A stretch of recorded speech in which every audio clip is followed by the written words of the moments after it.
warahmatullahi wabarakatuh. Dalam tayangan ini saya akan membahas tentang analytical exposition text, dan saya berharap semoga kalian yang menonton tayangan ini bisa menyimaknya dengan baik, dan juga berharap semoga apa yang kalian ingin tahu atau penasaran tentang analytical exposition text ini bisa terjawab dengan menonton tayangan ini. Materi kali ini yang akan saya bahas dalam analytical exposition text itu adalah mengenai definition, social function, generic structure, dan yang terakhir adalah language feature yang digunakan dalam teks tersebut. Oke, sekarang kita masuk pada pembahasan yang pertama, yaitu definition of analytical exposition text. Definisinya adalah, in English, a text that elaborates a writer's idea about phenomenon surrounding, or a type of spoken and written text that intended to persuade the listener or readers that something is the case.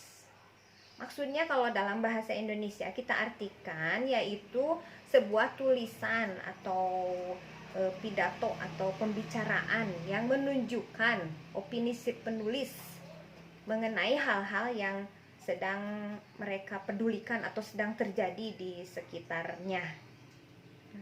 Fungsinya, nah masuk kita ke social function dari analytical text tersebut. To persuade the readers that idea is important matter. To persuade the readers or listener that there is something that certainly needs to get attention. To analyze a topic and to persuade the reader that this opinion is correct and supported by argument. Nah, dilihat dari fungsi tulisan ini adalah untuk membujuk, merayu, atau meyakinkan para pembaca atau pendengar bahwa topik yang diutarakan itu merupakan hal yang penting, yang patut dibahas atau diperdebatkan bersama-sama. Nah, tak heran jika dalam tulisan ini ada atau mengandung pertanyaan seperti ini. Do you agree with it? Do you agree with this problem atau with this situation?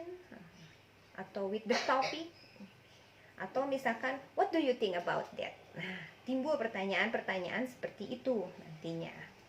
Nah, kemudian untuk generic structure, apa yang harus kita perhatikan jika kita ingin membuat sebuah analytical exposition text yang baik? Yang pertama yaitu harus mengandung atau ada tesis. Apa itu tesis? Tesis tersebut yaitu bagian di mana kita memperkenalkan topik dari apa yang si penulis itu ingin bicarakan atau ingin ungkapkan. Nah, di sini ada introducing the topic and indicating the writer's position. Bagian ini ingat ya, merupakan jantung dari sebuah analytical exposition text. Jika tanpa tesis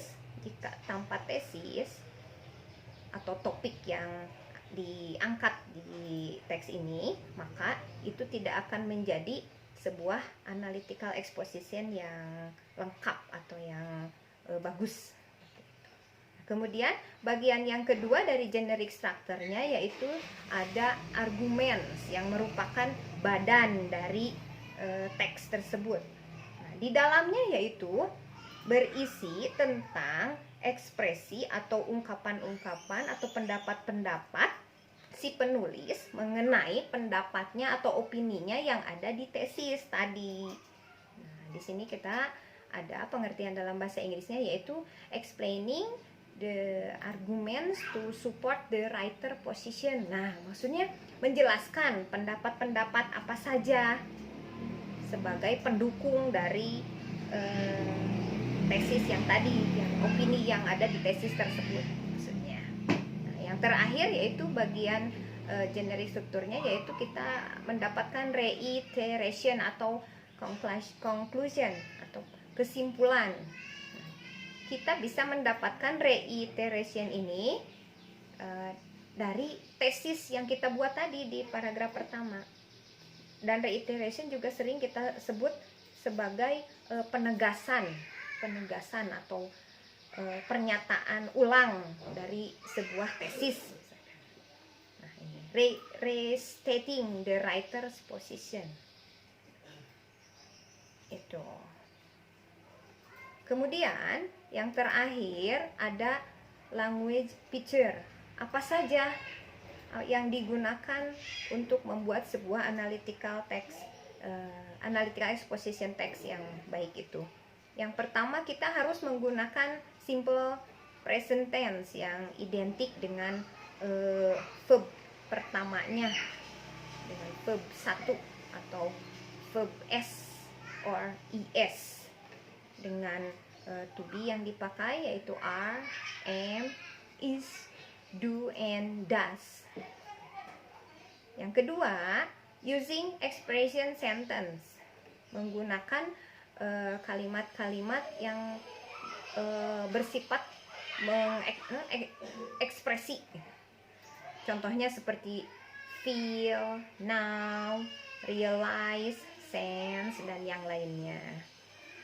Yang ketiga, yaitu menggunakan internal conjunction.